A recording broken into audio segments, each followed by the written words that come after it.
Super, salut les amis, j'espère que vous allez bien. Il faut que je me cadre un peu bien là. Alors, je suis très bien arrivé du côté d'Abidjan. Là, je suis dans mon appartement.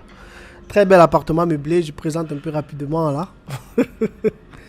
Donc, j'ai été très bien accueilli ici. Et franchement, c'est magnifique, c'est juste magnifique. C'est vrai que quand je suis arrivé, je me suis juste dit, waouh, on se croirait dans un autre monde en fait. Tu vois? Et c'est pourquoi je suis de l'avis que c'est important vraiment de voyager. Parce que quand tu voyages, tu découvres plein de choses, tu découvres de nouvelles cultures, tu vois comment ça se passe aussi ailleurs et ça t'ouvre vraiment l'esprit. Donc c'est pourquoi je me fixe toujours l'objectif d'aller dans un pays d'Afrique ou bien dans un autre pays, même dans le monde, pour pouvoir découvrir en fait comment ça fonctionne et comment ça se passe. Donc moi je suis arrivé à Abidjan dans le cadre du projet Imotech 360 que j'ai lancé en début de cette année, qui aura pour objectif dans le secteur de l'immobilier de permettre à la diaspora, aux clients, aux touristes qui vivent à l'étranger, de pouvoir visiter des biens immobiliers à distance, de manière virtuelle. Vous savez, depuis que Facebook a lancé le projet Metaverse, dans lequel lui-même il s'est aussi lancé, et que le projet même Metaverse a démarré, il y a beaucoup qui sont en train d'innover dans ce secteur. Moi, la niche que j'ai choisie, c'est simplement l'immobilier en fait. Je me suis dit, si au travers d'un casque virtuel, on peut être capable de visiter un bien immobilier à distance, de pouvoir voir tous les détails, alors ça répond clairement aux problèmes que j'avais rencontrés il y a de cela quelques années et que je partage toujours. Parce que souvent, beaucoup de gens me demandent pourquoi est-ce que tu as mis ce projet sur pied, quel a été le déclic, comme certains même souvent bien le dit. Et je n'hésite jamais à raconter cette histoire de plusieurs membres de la diaspora que j'avais rencontrés en Allemagne et parmi lesquels il y avait un que j'avais rencontré un jour dans un voyage dans le train qui il avait tellement besoin de parler à quelqu'un parce qu'il était juste dépassé des problèmes en fait. Vous voyez quelqu'un qui a passé plus de 20 à 25 ans en Allemagne à épargner de l'argent parce qu'il voulait se construire et rentrer passer sa retraite au Cameroun et il envoie de l'argent pour qu'on construise une maison pour lui, mais malheureusement sa famille prend l'argent et mange l'argent et puis on lui envoie régulièrement les photos d'un autre chantier en fait. Et moi, ça m'a vraiment marqué parce que je me demande comment est-ce que ta famille ou bien voire même tes parents qui t'ont accouché, parce que ça peut paraître choquant, mais c'est la vérité en fait. Tu vois, il se fait escroquer par ses propres parents. Tu vois, parce que peut-être ceux-là se disent que non, ils cueillent de l'argent et tout et tout et tout. Et si tu n'as pas vécu dans la diaspora, tu ne peux pas réaliser à quel point c'est dur. C'est dur de gagner sa vie. Donc moi, je me suis dit, ce jour, il m'a confié, il m'a ouvert son cœur parce qu'il était dans le train, il avait vraiment besoin de parler à quelqu'un. Et l'un des gros problèmes que nous avons à l'étranger, c'est la solitude. Tu vois. Donc parfois, tu es là, tu as besoin de parler vraiment à quelqu'un, mais tu n'as pas franchement souvent les gens, quoi. Donc, moi, j'ai accepté de lui donner de mon temps. Je venais d'arriver de toutes les façons. Et j'aimais bien aussi échanger avec les grands frères et tout. Donc, il m'a raconté comment il a investi des millions et des millions dans la construction d'une maison qu'on lui avait fait comprendre qu'on pouvait l'aider à le faire. Vous savez, à l'époque, il n'y avait pas les WhatsApp et tout, machin. Il y avait quand même Internet, mais ce n'était pas comme aujourd'hui où tu peux quand même avoir un certain contrôle sur certaines choses, en fait. À l'époque, c'était tellement difficile. Donc, le gars a dû effectivement faire avec les moyens qu'il avait à l'époque. Donc, ce qui fait que on lui envoyait les photos d'un autre chantier et chaque mois, on lui demandait d'envoyer. Il a envoyé énormément d'argent, tu vois. Et c'est comme ça que, avec les années, il se décide un jour de rentrer pour voir comment les choses ont évolué. Il met un peu d'argent de côté pour s'acheter un billet d'avion. Et il arrive, il est scandalisé par le fait qu'effectivement, rien n'a été fait en fait, tu vois. Et il est choqué, il est vraiment choqué. Et c'est comme ça qu'il reste, il est désespéré. Je connais même un autre comme ça. Il est professeur dans une université, dans une ville dans laquelle j'ai été en Allemagne. Lui, il a carrément mis une croix sur la famille. Il n'appelle plus la famille là. Il a dit qu'il vit seul en fait. Il vit pour lui seul parce que si ta propre famille te déçoit, alors tu peux encore te tourner vers qui? Vers personne. Donc, lui, il vit sa vie, il se concentre sur ses enfants. Il a eu les enfants avec une blanche d'ailleurs. Donc, lui, il a dit qu'il s'en fout de l'Afrique, tu vois. Et ça, c'est des choses en fait qui sont dommages parce que ce n'est pas ce qu'on souhaite, ce n'est pas ce qu'on veut, ce n'est pas ce qu'on se souhaite pour la diaspora. Donc, moi, je me suis dit, étant donné que plusieurs personnes tombent toujours sur ce piège-là, pourquoi est-ce qu'il n'y a pas une solution pour permettre autant que possible de pouvoir contrôler certaines choses, notamment des investissements immobiliers à distance? Et c'est comme ça que je tombe sur le projet que j'ai lancé en début de cette année. Je tombe sur ce projet dans les années 2015-2016. Et c'est en 2018, en fait, le temps de me former parce qu'on le faisait déjà ici à l'étranger, tu vois. Et c'est pourquoi j'aime souvent aussi dire que c'est bien, en fait, d'échanger avec les gens par exemple, des gens du pays dans lequel tu vis, en fait. De ne pas toujours rester fermé avec ta communauté africaine, mais de t'ouvrir aussi à d'autres personnes, aux résidents du pays. Par exemple, si tu es en Allemagne, de t'ouvrir aux Allemands, si tu es en Suisse, de t'ouvrir avec les Suisses, parce que ça ouvre l'esprit. Et moi, ces échanges-là m'ont beaucoup ouvert l'esprit dans l'entrepreneuriat, quoi. Vous voyez? Donc, c'est comme ça que je mets le projet Imotech sur pied. Et franchement, c'est un succès. Les débuts ont été très durs parce qu'il me fallait effectivement trouver le moyen de pouvoir expliquer cela aux gens. Ça n'a pas toujours été évident parce que les gens ne comprenaient pas de quoi il s'agissait. Et c'est avec les années, en fait, à force de communiquer sur ça, d'aller régulièrement au Cameroun pour prospecter, pour éduquer, en fait, les agences immobilières sur les avantages de cette technologie, sur les bienfaits de cette technologie, ce que ça peut apporter, en fait, comme client. Parce que ce qu'il faut savoir ici, c'est que plus le client reçoit le maximum de transparence, plus cela lui permet de passer rapidement ses réservations. Et j'ai été effectivement encouragé à venir en Côte d'Ivoire pour pouvoir, parce que je cherchais un autre pays dans lequel je pouvais aussi mettre la plateforme sur pied, développer, travailler avec des agences immobilières ici. Et franchement, c'est juste magnifique parce que j'ai eu l'opportunité de rencontrer les personnes avec qui je peux travailler. Et je suis venu sur le terrain, les personnes m'ont invité sur le terrain d'ailleurs.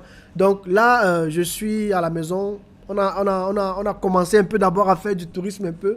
Donc, ce qui fait que nous allons commencer à travailler ce soir et aussi en semaine qui va commencer. Donc, ce qui m'a marqué en Côte d'Ivoire, franchement, je ferai une autre vidéo pour vous dire toutes les choses qui m'ont marqué dans ce pays. Franchement, j'étais ébloui en fait. Je ne sais pas s'il y a peut-être un Camerounais qui me suit, s'il est déjà venu en Côte d'Ivoire. Moi, j'aime mon pays et je suis un patriote du Cameroun. Mais quand les choses sont bien faites, il faut les reconnaître en fait. Et moi, je pense, ça c'est mon avis. Ça c'est mon avis. Je ne connais pas quel est votre avis, mais mon avis, c'est que la Côte d'Ivoire, sur le thème des infrastructures, ils sont trop avancés. Ils sont tellement avancés, en fait.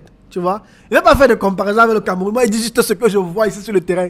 Ils sont tellement avancés. L'une des choses qui m'a marqué, par exemple, avant que je ne fasse l'autre vidéo, c'est que les routes sont tellement spacieuses.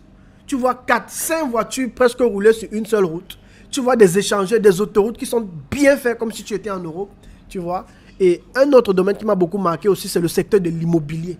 Il y a tellement d'opportunités. Les maisons se construisent ici presque chaque jour, tu vois. Et tu ne peux pas manquer, en fait, un endroit où loger, en fait. Si tu arrives même le même jour, tu cherches un endroit à loger, on te trouve ça en quelques minutes parce que c'est tout le monde qui est dans l'immobilier, en fait, tu vois. Cet appartement-ci que j'ai trouvé, j'étais d'abord dans un autre, dans lequel je ne me sentais pas bien, c'était pas confortable pour moi. Tu vois, et en moins de quelques minutes, on m'a trouvé un autre en fait. Et en passant là où je vis, il y a une star. Il y a une star qui vit au-dessus de moi là. Donc, je ne vais pas révéler son nom. Sinon tout le monde va savoir où je suis. Donc il y a une star que vous connaissez très bien qui vit là-haut. Une star ivoirienne, un chanteur ivoirien qui vit très là-haut. Mais l'idée c'est en fait, c'est de pouvoir venir développer cette activité ici. Et je suis très excité de commencer cela demain et puis de voir comment les choses vont se développer. Mais une chose est sûre, une bonne partie de mon activité sera basée ici à Abidjan, en Côte d'Ivoire. Et j'aurai l'opportunité de revenir encore, je l'espère, d'ici la fin de l'année. Et l'année prochaine encore plusieurs fois. Et je compte aussi aller au Sénégal. J'ai aussi eu quelqu'un qui m'a contacté au Bénin, qui m'a invité au Bénin parce qu'il aimerait aussi que ça se développe là-bas. Donc si tu es dans un pays d'Afrique, je ne sais pas, dans un quartier, dans une ville, et tu veux être un de nos représentants là-bas avec cette technologie, et je peux te garantir en fait que tu auras énormément... En fait, c'est quelque chose qui est rentable. Moi, je l'ai vu, ça s'est démontré. Et même sur les plateformes comme Airbnb, Booking et ainsi de suite, moi, je me démarque facilement des autres, tout simplement parce que j'apporte cette valeur ajoutée en fait. Donc, si par exemple, tu as des appartements qui sont sur Airbnb, mais que tu n'as pas encore la visite virtuelle de ton appartement meublé, de ton bien meublé, alors contacte-nous pour qu'on vienne, on se déplace, même si tu es en France, en Europe, apporte de la valeur ajoutée si tu veux te démarquer des autres. Toutes mes annonces sur Airbnb ont cette valeur ajoutée et les clients visitent plus mon bien et passent plus de réservations. Et pour moi, c'est clairement la solution en fait. Tu vois? Donc quand une solution est là, au lieu de faire peut-être comme si non, tu ne veux pas exploiter cela, moi je te conseille, exploite cela et contacte-nous. On viendra, on te présentera le produit et puis on va créer aussi la visite virtuelle de ton appartement meublé, de ta maison, de ton terrain en vente.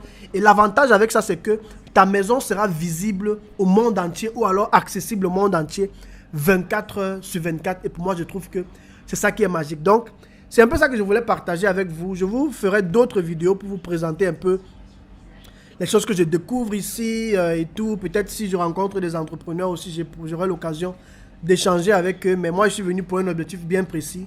Former une équipe sur le terrain et pouvoir aussi filmer plein de biens immobiliers que je mettrai sur la plateforme. En passant, je tiens aussi à annoncer la bonne nouvelle pour ceux qui m'ont demandé pourquoi mon application n'est pas encore disponible sur iOS. Donc, nous avons eu la confirmation de Apple que notre application mobile a été publiée aussi sur iOS. Ça, c'était pendant que j'étais en voyage pour la Côte d'Ivoire.